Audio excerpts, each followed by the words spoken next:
All right, welcome back in. McElroy and Cubelic in the morning, talking transfer portal. Players heading different places. You know, could you, would you go from Ole Miss to Mississippi State, Arkansas to Arkansas State, LSU to Tulane, Kentucky to Western Kentucky? Oh, no. Players in the portal. LSU wide receiver Teron Francis is in the portal. Penn State quarterback Kenny Wosley and linebacker Amari Campbell in the portal. NC State offensive tackle Jakarius Peak, we just mentioned him. That will be one that commands a lot of dollars. A really good offensive tackle, probably the best offensive tackle available in the portal, regardless of what your rankings are going to say this year.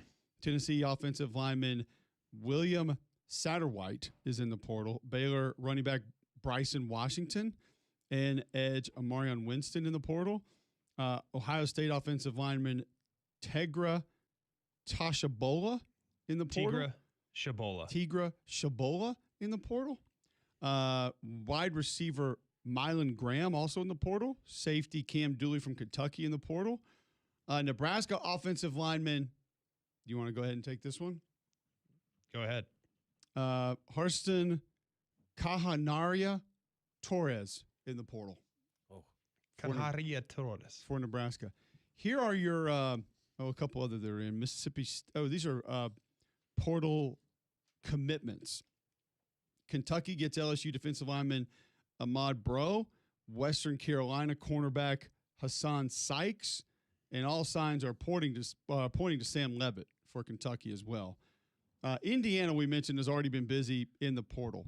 Notre Dame defensive lineman Josh Burnham, Boston College running back Turbo Richard, Cincinnati DB Jaquan Sachs, Michigan State wide receiver Nick Marsh, Kent State edge Toby Osana Marsarani. I butchered that and I apologize, but they got him. Illinois gets Eastern Carolina quarterback Caden Hauser. East Texas A&M defensive back Leon Williams. Penn defensive lineman, not Penn State, Carter Janke.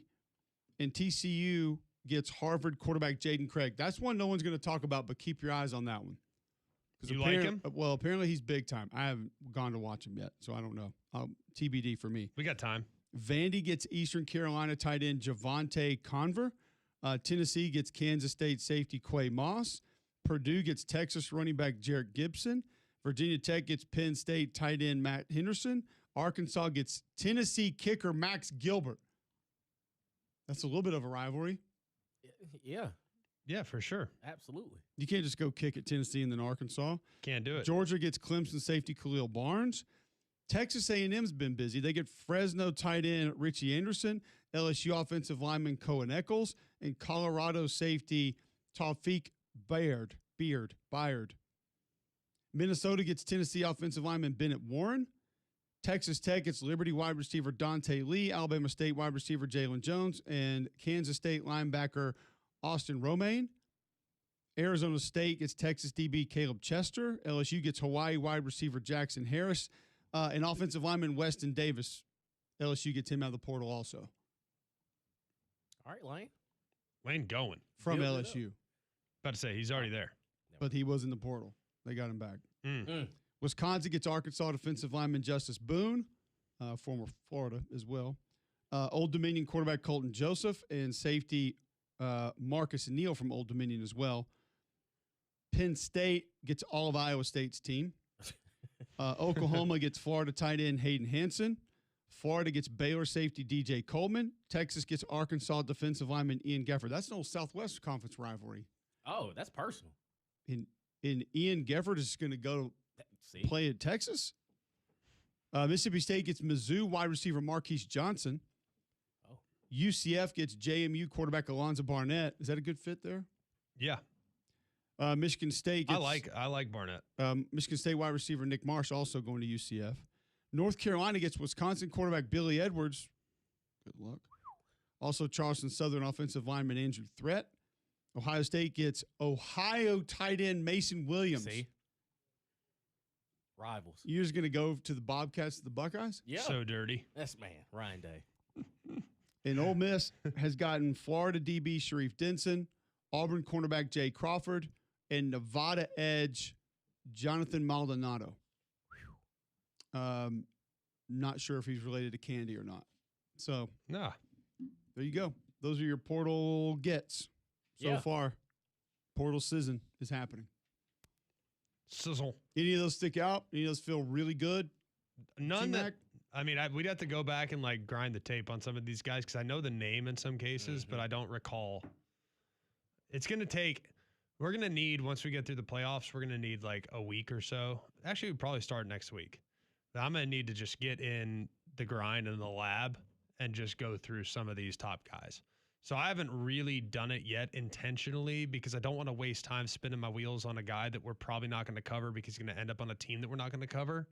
But once they solidify and we know for sure and it's done and they're signed and they're on campus, we're going to have a really nice week next week. Yeah, we're going to start dialing it in. What's the more efficient lab? Recording artist in the studio or you watching film? I feel pretty efficient with my grind right now. Okay. Now that we have telemetry. Back in the lab. Back in the lab, baby. You also do get college football tonight, by the way, just in case you're curious. 6:30 p.m. on ESPN. You get Illinois State. They are the Sycamores. No, that's are they? I feel like they're like the Cardinals. I feel like they're the Cardinals. They're like a bird of some sort. They are. Against Montana State at 13-2. They are the Bobcats. Yes, Yeah. correct. That's your I was thinking FCS Indiana championship game tonight from First Bank Stadium in Nashville. Oh yeah, we're done playing, so yeah, they can have it. Hope it's not as cold as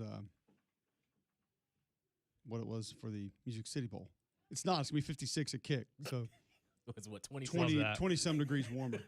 Love For that. the folks on Twitter that decided to make fun of me for wearing a jacket and it was 31 at kick. Right. Well, if you're soft. Come on, Cole. It's not that cold. It's freezing. 30s is 30s. I don't know where you're hanging out. I'm but with you. You don't need to. Okay. You don't need to explain it to me, bud. I got your back. It's literally in the 20s at the end of the game, and people are making fun of me for wearing a toboggan. If you're soft, take it soft. You ain't tough. Shoveling snow Been in trying shorts. to tell you. I've been trying to tell What's him wrong he with was you? soft. Makes sense. Coach was right. All right, He so was riding him in college. not just that game tonight, but a quick peek ahead because we'll have Richard Hendrix coming up in about 20 minutes to talk college basketball from over the weekend. He was on call for Auburn, Georgia. Miami Ole Miss Fiesta Bowl. Greg, on its surface, what sticks out to you about this game? I think just the variety of I mean, these two teams could not be more different. I was talking to a guy yesterday that was very heavily invested in Miami's success, and he goes, "So what do you think of Ole Miss?" I'm like, "They're really dang good." You're talking to the Life Alert guy? Yes. Is his name? Yes. They're really dang good. He goes, "Well, better than Ohio State." I was like, "They're so different than Ohio State." Like, who would I rather play? It depends on my personnel. If I'm Miami, I'd rather play Ohio State because they want to make it a knockdown, drag-out slugfest too.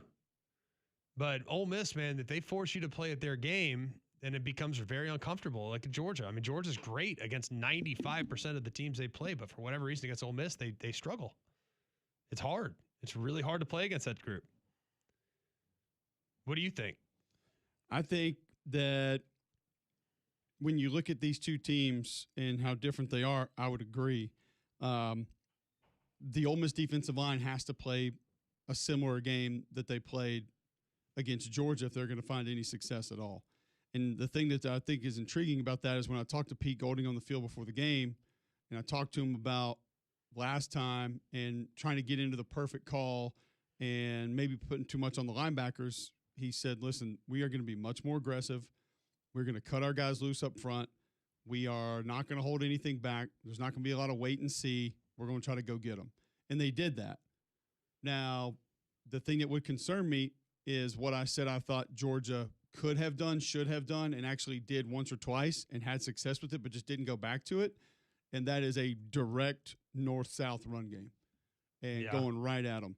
And Mark Fletcher will give you that. They are going to run duo, and they are going to run it right at you, and he is an absolute hammer. He's a monster.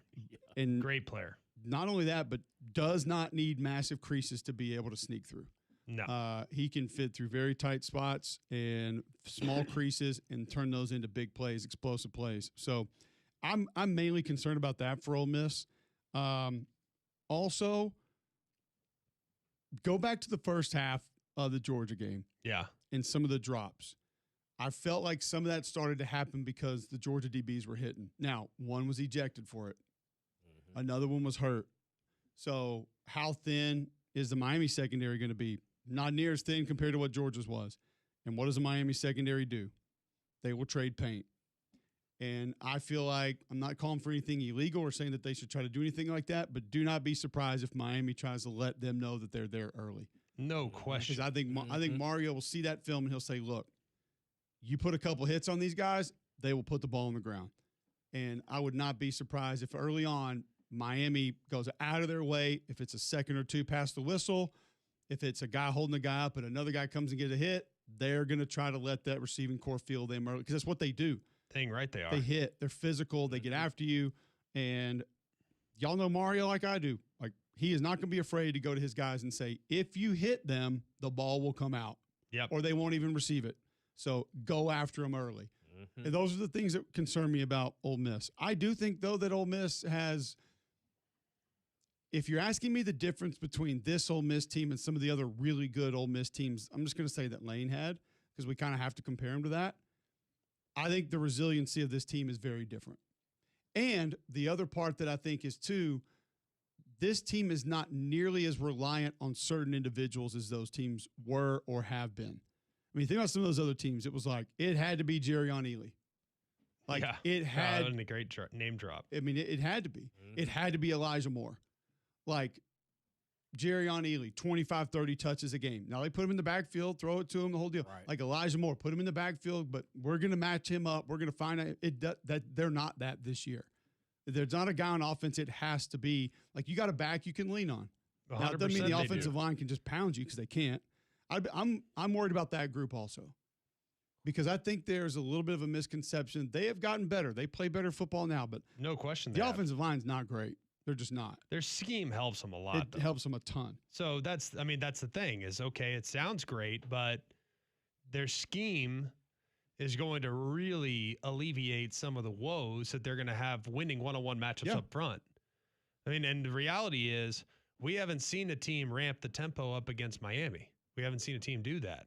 Like Bain and Mesidor are phenomenal, but they're playing a lot of snaps. If they play against Ole Miss, they can't get off the field.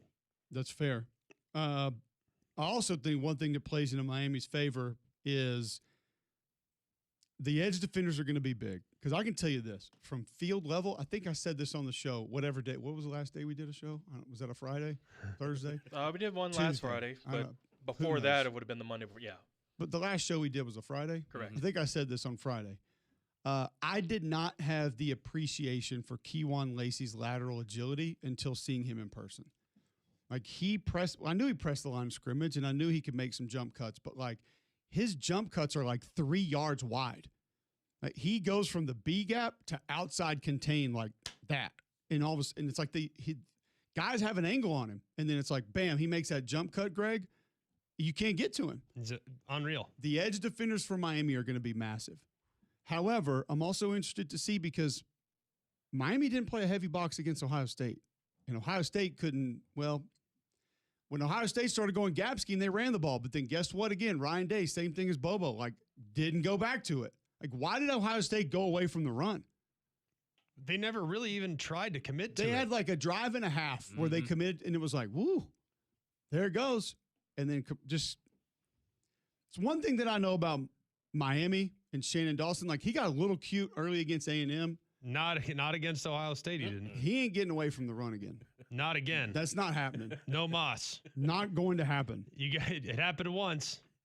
And I'll say the same thing for Indiana. Like, they ain't going to quit running the ball. No. I mean, it's coming at you. All day, every day. Get ready for it. And they're done. I think they are want done. Indiana, Miami in the championship game. Like, just give me the complete barbed wire, steel cage, anything goes match. It would be a great matchup. Bloodbath. I mean, total bloodbath. It'd be fun to watch. I would love it. And the norms are going to hate it. The casuals are going to hate it. But we ain't worried about them. I'll take that game every we day. We ain't worried about them. I mean, the Norms will be like, oh, I don't know. Where's the offense? I mean, I don't know. You do have a Heisman Trophy winner. Right. And then Signetti and Cristobal on the sidelines. There won't be a smile until the end of the game. It would be straight trading paint all day. It'd be trading paint all day. It'd be fun to watch. I'd love it. I'd love everything about it. It'd be a lot of fun. I think it'd be great. It'd be great. Do you lean one direction or the other right now? Miami, Ole Miss? I lean Miami. Ooh. Damien? Ole Miss. Minus you having fandom for them for no reasons. You lean Ole Miss still? Yeah, they're just riding hot. Riding hot. Riding hot. Miami won at A&M and beat the unbeatable Ohio State. Mm-hmm. But Ole Miss is hot. Definitely. John, do you have a lead in that game right now? Right now, it feels like Miami. Yeah, we'll pick it Friday. But if we pick it Friday, we're going to have a good idea what happens. That would not be fair. The game's Thursday night. We'll pick it Thursday. Friday, you'll get the Peach Bowl, Oregon, Indiana. I don't want to go as far with this one as I went Texas Tech, Oregon, of which I called a blowout for that game. But I am leaning towards similar thought processes. Process I in that game. It is that one is beginning to feel similar to me, and it's not just because of the score of the Alabama-Indiana game. It's how they play and how they operate. And Oregon has ways to disrupt. Oregon has ways to create some things that are really fun. Like Indiana is just the model of consistency. Yeah, they are. And I think they're gonna bloody Oregon's nose, and I'm not sure if Oregon's gonna like it. I don't know. Oregon's not defense. I'm not as concerned about for Oregon, honestly. Oregon's not unrugged. If you're Indiana's defensive line will out-rugged Oregon. That part's going to be ugly. I think Oregon's defensive front though has gotten much better. I think they can be problematic. I think the amount of movement's going to catch up with them. Fair. And I think Indiana can take advantage of that. Like you saw the polar opposites of handling movement. You saw Indiana offensive line, stay on track, go ahead and climb, wait until that other defender comes and shows up. Alabama's turning back, looking for guys, soul searching to the backside, and all of a sudden it's out the gate and couldn't handle it. Like it's be very different to see kind of how that one goes. All right. Don quickly wants to talk players in the portal. Then we got to get to a break. Welcome in, Don. Hey guys, happy Monday to you. What you were talking about players like just going from Auburn to Alabama and vice versa. There was two. There was Greg. Tell me about the kid from Finland, the offensive lineman. He visited Auburn yesterday, a transfer from Alabama. Cole could tell you more about him. He hung out with him at a wedding. I did. Nice kid. Really? I don't know anything That's about everything you need to know, by the way. I got nothing.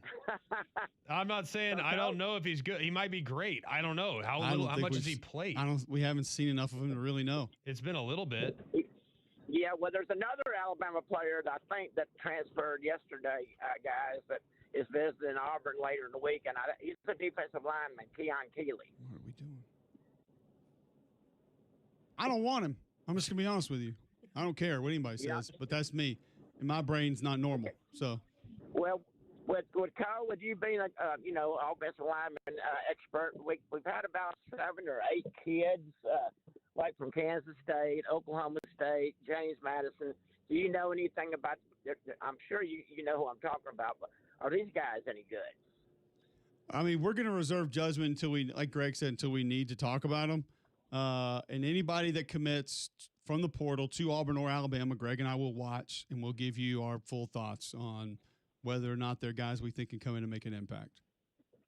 Well, it looks like we're going to get about a dozen kids for South Florida. They've already got 3 of them already, and supposed to hopefully get 2 or 3 more today. But what I heard last night, guys, and I know you guys got to go, is kind of held their paperwork back, and that's why Brown and Singleton haven't announced yet. That's what I heard last night. Have y'all heard anything about that? I don't know how the South Florida administration works, so I would say keep listening to the people that know exactly how the South Florida administration operates.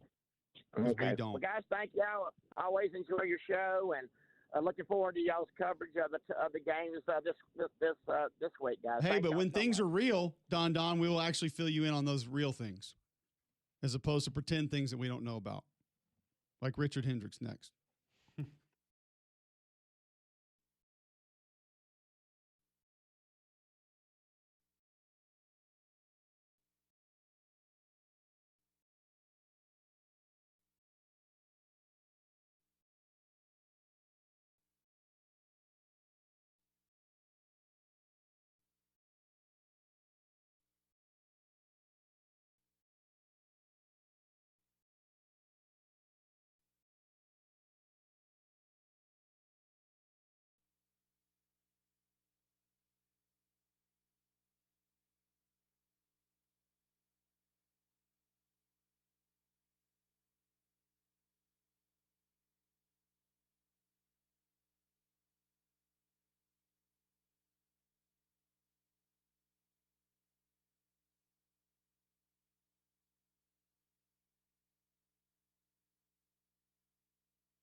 All right, welcome back in. McElroy and Cubelic in the morning. Appreciate you guys being with us. 9:23 Monday, January 5th, right here on Jocks.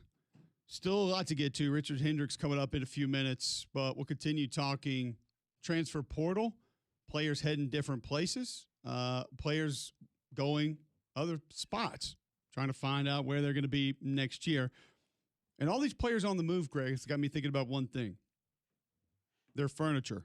And how they get it from one place to the other. Who should they call?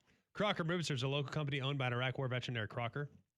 Crocker believes in hiring movers you can trust to complete full background checks and run drug tests on every single employee. These are good guys. You can trust them in your home. There's your whole home packed up and move. Your company headquarters moved across the country, or you just want them to come rearrange your living room. These guys got you covered. They also do deliveries for furniture that you've purchased and need to get to your home. So call or visit them online today for a free quote. The website's CrockerMovingService.com. It's CrockerMovingService.com. Support your veterans by choosing Crocker Moving Service for your next move. All right, let's continue talking transfer portal. Guys that are going to be on the move, different players are going to be heading different places. It is weird to see like Indiana doing the heavy lifting that they've done, GMAC, considering where they are right now and kind of what they're having to deal with. And then obviously like Ole Miss doing some work, making some things happen.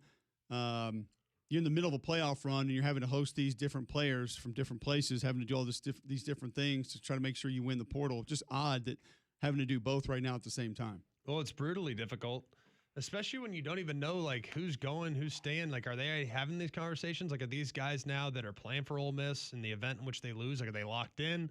Or would they have a mass exodus on Friday morning if they lose on Thursday night? Like, how does that work? I mean, I know the portal's still open, but it just seems tricky. Hopefully you're having those conversations, but if I were on that team, I wouldn't say a word for leverage sake. Absolutely. You think about some of the advice that some of these guys are getting and what it's going to look like, maybe what it's going to be. You don't know. And it's a little bit complicated of how it all works and where people are going to end up. But here we are. Chris wants to talk portal. He's on the Higginbotham hotline. Welcome into the show, Chris. Thanks for having me, Cole, Mac, guys. I gotta disagree with Greg's take this morning on the Alabama's transfer portal issues. When it comes to losing their offensive linemen, I mean, the best ability is availability and competition. And you were right when you said that, Cole. And the hits are going to be Noah Carter, Keelan Keeley, and Cole Adams and Rico Scott all contributed much to the team success and I guess failures this season because I mean the team chemistry still has carried weight despite how much I guess Greg says they're. What did I say exactly? Because I don't feel like I said anything like negative towards any of these guys. I'm a little confused. No, I'm saying like I'm saying is I feel like you kind of like over blasé about them. Like they can be replaceable. I don't think so.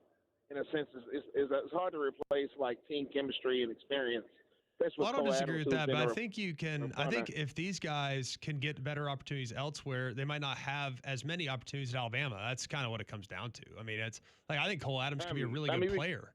I mean, do you think Cole Adams is going to replace Ryan Williams? Probably not. So I don't really blame him for going in the portal. That's kind of where I'm at with it. Yeah. The only person I really glad that went to the portal is Taylor Mbakwe. Clearly, he's wishy-washy as they come because he already done this before. At this point, stop dipping your toe in the water. It's like, let me just push him in so he can just go and fly.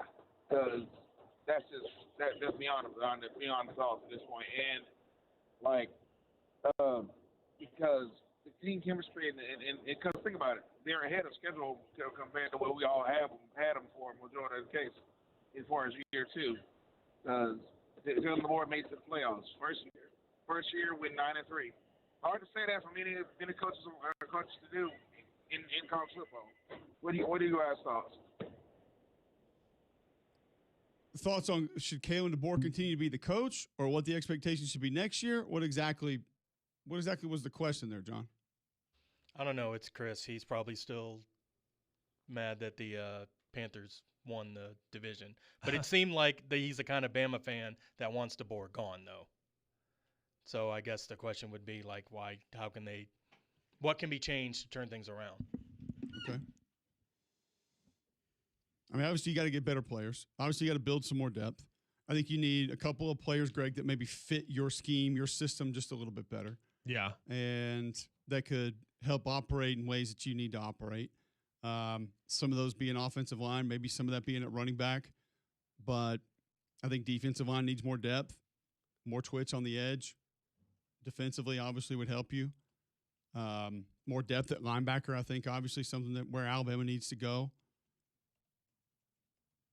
I would say you can't get enough bodies along the defensive line. I don't think you're ever going to be disappointed there. So as many as you can get them. I think having more competition and better I think it's very important for the offensive line to find themselves a little bit of an identity. Like I think for 3 years, we've been trying to watch this group road grade folks because look how big, and it just has never materialized. Why is that? Probably because some guys are better on paper than they are in reality. But I think that, look, if you want to be a more athletic group, do you want to be a physically imposing group? Like, what do you want to be along the offensive line? And whatever you decide, go and get more guys like that. And Cole, you could probably help me better illustrate that. I mean, I feel like what they won with at Washington is very different from what they're trying to win with at Alabama. But I also acknowledge that the league is different too. So can you rely on 305-pound tackles and 310-pound guards? I don't know. I don't know the answer to that, Cole. Like, what do you think along the O-line? Then we'll get to the other positions. I think, yeah, maybe guys that have a little bit more mobility. I think also you look at, what your offensive line needs to be as far as, where they want to go, where they need to be. I don't look at the size thing as too much of a problem, though. I look at the size thing as, I like where you were. I like who you had. It didn't work out. You have Parker Brailsford, who's a little bit undersized for different reasons. And then you obviously have some other guys that are, Caden Proctor, who's possibly a little bit oversized. Mm-hmm. I don't know exactly if there's one way to go that's a little bit better. You run a lot of screens, and I don't feel like they had problems getting out in front of those. You ran a little bit of outside zone. You ran some guys where some guys pulled just a little bit, and getting to the perimeter wasn't a massive issue. So I've heard people talk about this philosophy of they need to bring in lighter offensive linemen. That's going to help everything. I don't think that solves all your problems. No. So you just need better offensive linemen. Yeah. Is what I think you need. So how do you find those? Well, they need better players at a lot of places. Like we've documented 1,000 times. The last couple recruiting classes under Coach Saban were average. Just being honest. Because a lot of teams were recruiting against him, citing his age, his likelihood of retirement. So as a result, they didn't get some of the guys that they were targeting in the process. And as a result, those last couple classes faltered. It's not coach's fault. It's no one's fault. It's just the realities of the situation. So as a result, the last couple of classes were not super talented. And the team, from a talent standpoint, in the last 2 years, 3 years, has not been the same. So they need better players at a lot of places. I think receiver, I feel pretty good about the wideouts. Finding a capable replacement for Jeremy Bernard will be challenging. But they'll find some good, they're going to get, because of their track record, they're going to get good wideouts. I just trust them there. Lottie Brooks is going to be a really good player. Yeah. I have full faith that Ryan Williams will bounce back. If Isaiah Horton's back, he already has locked down one spot. Feel good about him. I think finding some additional pieces at tight end would be great. Having a guy that is like kind of jack of all trades type of guy would be great. Would love to have that. They need much more juice at running back. I mean, running back, I think, is maybe the number one position of need offensively. Offensive line would be number 2. I would then go as far as to say defensive line, you could never have enough. They need help at linebacker for sure. From a depth standpoint, you lose 3 guys in Lawson, Hill-Green, and Justin Jefferson. Those 3 guys are all gone, so you need more depth at linebacker for sure. Feel pretty good about secondary. Not sure there's a ton of desperate needs there. I think they're good there. Just retain those guys and keep them rolling. But that's pretty simple. Running back, O-line, D-line, linebacker. Yep. I think Reese is going to be solid at linebacker too. Just a little young still. Needs some time to develop. But in the little bit of time I've seen him in, I mean, he'll hit and he can run.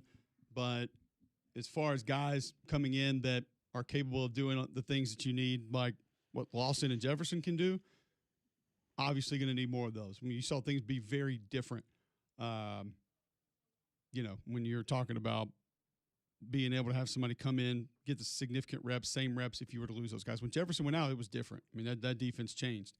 He has different speed as well. I mean, one of the faster guys on the football team altogether, but just not quite the same. All right, need to get to a break.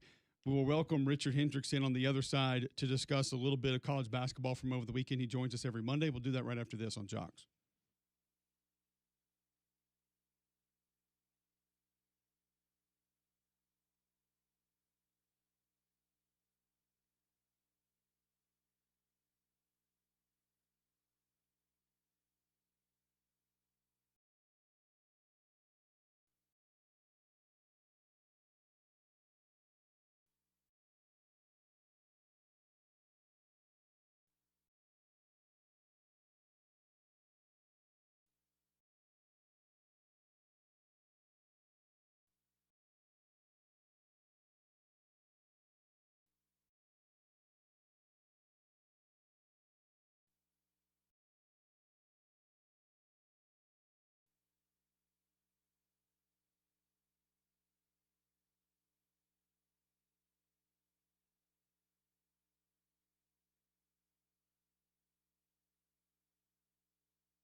All right, welcome back in. McElroy and Cubelic in the morning. Appreciate you guys tuning in. He joins us at this time each and every week thanks to our friends at Pizza Pulls. And if you're trying to get back into the hobby, you can find Pizza Pulls at pizzapulls.com or Fanatics Live as well. And just kind of look at what you can get back into from basketball cards, football cards, baseball cards. Go to pizzapulls.com as well to learn more. All right, Richard Hendrix with us now on the Higginbotham Hotline, thanks to Pizza Pulls. You were on the call for Auburn, Georgia. Tahad Pettiford fouls out, but is that sort of offensively where they need to be him if they're going to get things back on track? Well, I think you're spot on. I think two things. Tahad Pettiford, for some reason, Stephen Pearl made a decision that he wanted to bring him off the bench. I think he said later in a post-game press conference that it was about leadership that he's expecting from his star guard. Pettiford has been shooting about 37% from the field this season and really underwhelming when it comes to his efficiency. He came off the bench, which he did for all except for one game every game last year, and he was seen to be highly effective, 25 points, but fouled out before the overtime. But I think having him being more efficient with his scoring the ball, and I think his key is he really needs to get to the free throw line and get some easy points. But that, and then Auburn needs a more consistent third scorer. If they can do that, then they can be all right. Do you think he can be that guy? Do you think he can be a guy that emerges? Well, I think that the third scorer for Auburn is going to have to be Kevin Overton. I think he has the ability. He's had some games where I think he's had 4 games over 20 points this season so far. Last game, he was able to have the clutch shot down the stretch that sent it into overtime with his effort and energy to get that offensive rebound and put back at the end of regulation. He had 19 points and 7 rebounds. So he's the key, that he can be a consistent scorer alongside Keyshawn Hall, who is really playing lights out, and he's a bucket. He truly is. But Pettiford to be a little bit more efficient, where you don't have to get it in so many volumes of shots, and then Overton to step up and be that third guy, then I think Auburn really will have something. How do you feel about Auburn's front line right now? I mean, they out-rebounded Georgia in this game. Is that satisfactory? Is it good enough for them to sort of be in the mix for a tournament spot? Well, it's all about how you view what is the front line in today's game. If you're looking for a front line to be the traditional throwback, we got 250-pound, 6'8" power forwards down here banging people and pulling boards, then that's not what you're going to have. But in a pace and space game where Georgia had the third fastest pace of offense in the country, in the leading scoring team, there's quite frankly going to be more rebounding opportunities. So you have to be able to look at each game in a case-by-case situation. But Auburn's rebounding is going to have to be done by committee. It'll have to be done by guards getting long shots. And Philip Jovic did an outstanding job. His hustle in that last game was really, really big for Auburn, but it's definitely going to have to be done by committee. What'd you make of Alabama's performance against Kentucky? They look great, to be honest with you. A lot to like. Well, I think definitely Alabama played their style of ball. I'm not so sure of how much is it this last performance against Kentucky is so much about Alabama as it is about Kentucky not having an identity. And I think that the SEC has done a really good job of getting some marquee matchups in the first game. And that was a tough draw for Kentucky to have to go to Alabama in game number 1 and play against a team that you'd lost to for 3 straight times, and now it's been 4. LeBaron Fallon and Aiden Holloway, I think, are the best backcourt duo in the SEC and maybe even in the country. When they get you out on an island, they are hard to stop, and you are at their mercy. But I do think that they were impressive, and they were able to hit a lot of threes in that game, knocking down 15 threes. But the style is going to change up as they play other teams in the league, and I want to see how Alabama can play against teams that are not going to play a similar style than which they do, just like Kentucky does, and a team that has a little bit more of a grind-out identity. If Alabama can hit those 15 threes against those teams, then you can see then they might have a special season in front of them. What is Kentucky's identity right now? I don't think they know it. I think that this is a roster that you went out in the market and you paid for what you thought were the best players that you could possibly have. Otega Oweh was picked as the preseason player of the year. And this is a guy that has a lot of talent. But I think his talent was really able to show when he was playing around some veteran players last season in Kentucky. But now you slide over and he has to take more of a vocal leadership role. And I don't know if that's his natural position. So it kind of shows you that they struggled last year on the defensive end, and they scored a lot of points. But I think they swung the pendulum too far the other way by trying to get defenders like Mo Diabate, Denzel Aberdeen, Jalen Quainitz. This is the guy's elite shot blocker. And they've been struggling to find things on the offensive end. I think the sweet spot is obviously to have some balance, to have a little bit more of a complementary style. And they've been trying to figure out, are they an offensive team? Are they a defensive team? And when you're getting paid as much as they are, it's hard to be a gritty, hard-nosed team. It's so funny to watch him because I saw him in person at Madison Square Garden. Was like they were getting pounded by Michigan State. I mean, pounded. So you reference like being rugged or whatnot, like running and fun and fluid and doing all the fun stuff's great, but it lacks like a certain toughness that I would think would win in college basketball at the biggest stage. Like, is it in there? Can they get there?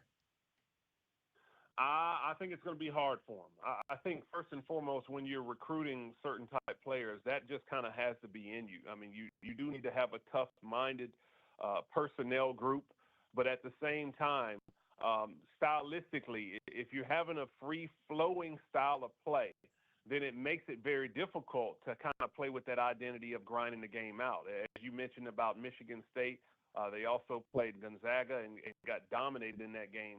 When you got those teams that are going to be strong in the front court and have that physical brand of basketball, then it's very hard to flip a switch to switch over from being an offensive-minded team to all of a sudden now being able to grind it out. Your identity is who you are, and I think the better teams have the type of play style versatility that they can play both ways, and I don't see Kentucky being able to play with that gritty, grind-out style.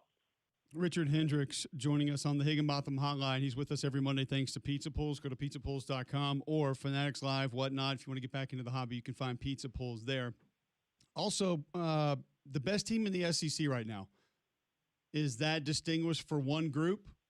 Who would you single out if it were to be just one team in the Southeastern Conference? Well, I think it has to be Arkansas right now. I think John Calipari's team is complete. They have balance. You talk about the two freshmen with Malik Thomas and Darius Acup Jr. These guys are top-notch freshmen that can score and play much higher of a level than you would think of a guy that's 18, 19 years old, particularly Acup. I think had 29 points in his last performance in an SEC debut. They have a solid front line. Nick Pringle, the former Alabama player, is down low, and Malik Ewan.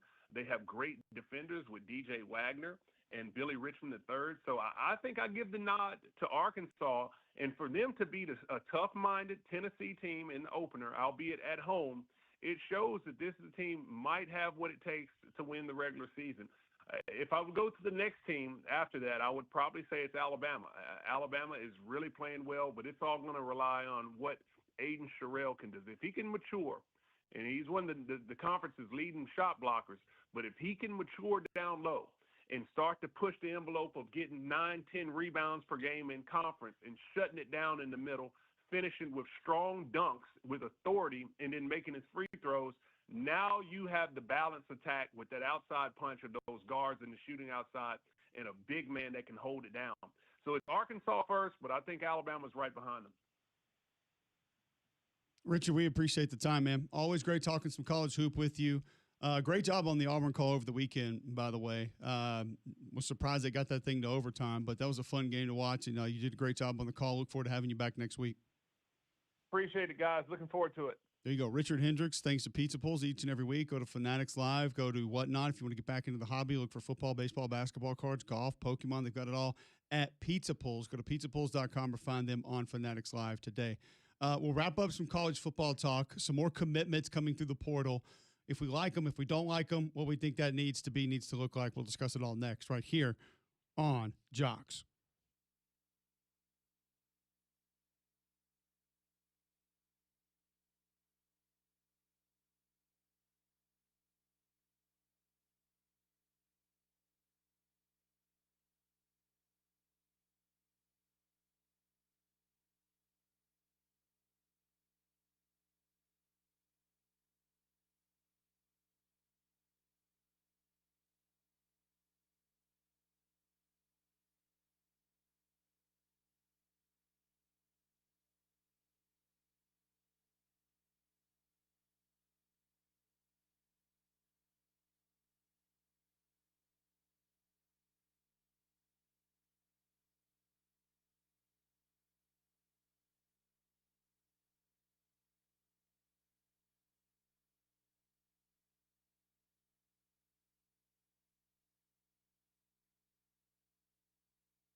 All right, welcome back in. McElroy and Cubelic in the morning. Appreciate you guys tuning in. We'll talk a little more transfer portal in just a moment.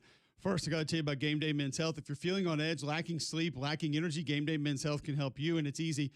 Just go to GameDayMen'sHealth.com. That's GameDayMen'sHealth.com, and they can give you the free consultation, which includes a free PSA test, free testosterone test. You get that right out of the gate. They're going to let you know where your vitals are, where you stand from a health perspective, and then what they can do for you. And of all the options they can do for you, if it's weight loss, testosterone replacement, you save 10% on any service they offer by mentioning Mac and Cube when you walk in the front door. It's Game Day Men's Health, now open in Trustville. Go to GameDayMen'sHealth.com to find out more today. Portal's going to continue, Greg. It's not over yet. There are players whose names we've seen are going to go in. They've essentially announced it through their representation, but just have not gone in yet. One of the things I wanted to discuss with you quickly was the amount of Texas guys that are going in, or maybe who the Texas guys are that are going in. Yeah. There are going to be different reasons for different guys collectively all the time. Have you been surprised, though, by maybe not just the number of Texas players that have gone in, but who some of the Texas players are that have gone in? DeAndre Moore he didn't have overall the season we thought, but made some big plays down the stretch. Definitely did. And then Quintravian Weiser, the team's leading rusher in the transfer portal. Very surprised, to be honest with you. I mean, I think those guys are all good players. And I'm sure Texas would have loved to have kept C.J. Baxter and Wisner and these other guys. It's kind of crazy that so many have gone. I would imagine probably just testing the market to an extent. I'm sure several will end up back at Texas, but I don't really blame them for testing the market. But there's some good players on the Texas team that decided to go in. Also, Parker Livingstone in the transfer portal. Had a good year. Had a really good year. A couple of games where he made massive plays and releases a statement referencing, his going into the transfer portal. And this is something that, Greg, I don't think fans are truly aware of or have an understanding of the operation of it sometimes. The final paragraph in his graphic reads, "Never in a million years did I think I'd be going into the portal looking for a new home. Some things are out of my control, such as the reality of the ever-changing landscape of college football. Emptied my tank every day for this great university, my teammates, and all the good folks of Texas. Grateful." So you think that they're telling him to go in? Oh, I don't think. I know. Wow. Yeah, he was a reliable guy for him. It seemed like the guy for Arch Manning at times. At early in the year, for sure. But then again, Mosley was hurt. Like they were in a weird spot early in the year. But fans get mad at all these guys that go in the portal. And I do think that at least you need to look at it from this perspective every now and then. And there's a lot of them that won't release his statement, so we won't know. Right. But that's part of it. There's some guys that are told, you need to hit the portal. You don't have a spot here. Yep. It goes both ways. And I think that's one thing that sometimes everyone talks about the guys and, well, these kids are selfish these days. It's not always up to the kids. So I think just know that there's no loyalty. Yeah, well, there's no loyalty from the coach's side either sometimes when it comes to keeping the kids. And it can be both and. It doesn't have to be either or. It can be both and. So that, I think, is something that needs to be acknowledged. And one thing that also needs to be acknowledged is that if you are looking right now for possible holiday engagement, it's time to create your wedding registry at Bromberg's. You can register online, but nothing compares to working one-on-one with Bromberg's experienced bridal consultants.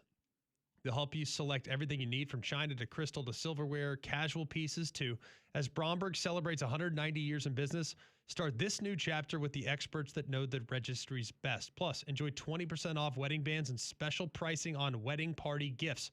Register online at brombergsbride.com or visit Bromberg's in Mountain Brook or at the Summit. Okay, so we'll have more on the transfer portal tomorrow. Three-man front, obviously, we'll keep you updated on it when they're in, because there's going to be more guys that continue to enter the portal, continue to commit out of the portal to other places. And there have been some big names. We've talked about quarterbacks that have gone in and maybe what that's going to mean for the teams that landed some of those guys. And then other positions as well that are going to be hitting the portal. So it's a lot. It's busy. It's going to be full. There are going to be big players going other places. And we'll keep you updated again tomorrow. Probably get away a little bit from quarterbacks to maybe some of the other positions that could impact some SEC teams, including Alabama and Auburn, that are going in and leaving and that are going to be coming in from other schools. So The portal technically doesn't close. Dylan Lonergan, Ever. by the way, has committed to Rutgers Again? out of BC. Yes, he is in and now out again. Okay. PJ Wilkins, Ole Miss offensive lineman, has entered the portal. Has a game in about 72 hours. But he's in. All right. Doesn't stop, man. You play in the playoffs? Doesn't matter. You played the rival? Doesn't matter. Fifth school? Doesn't matter. Doesn't matter. Portal, man. Portal. That's all you need to know. Andy Burcham will join us tomorrow, talk some Auburn hoops, and we'll continue previewing the college football playoff coming up this week. Three-man front coming at you next right here on Jocks.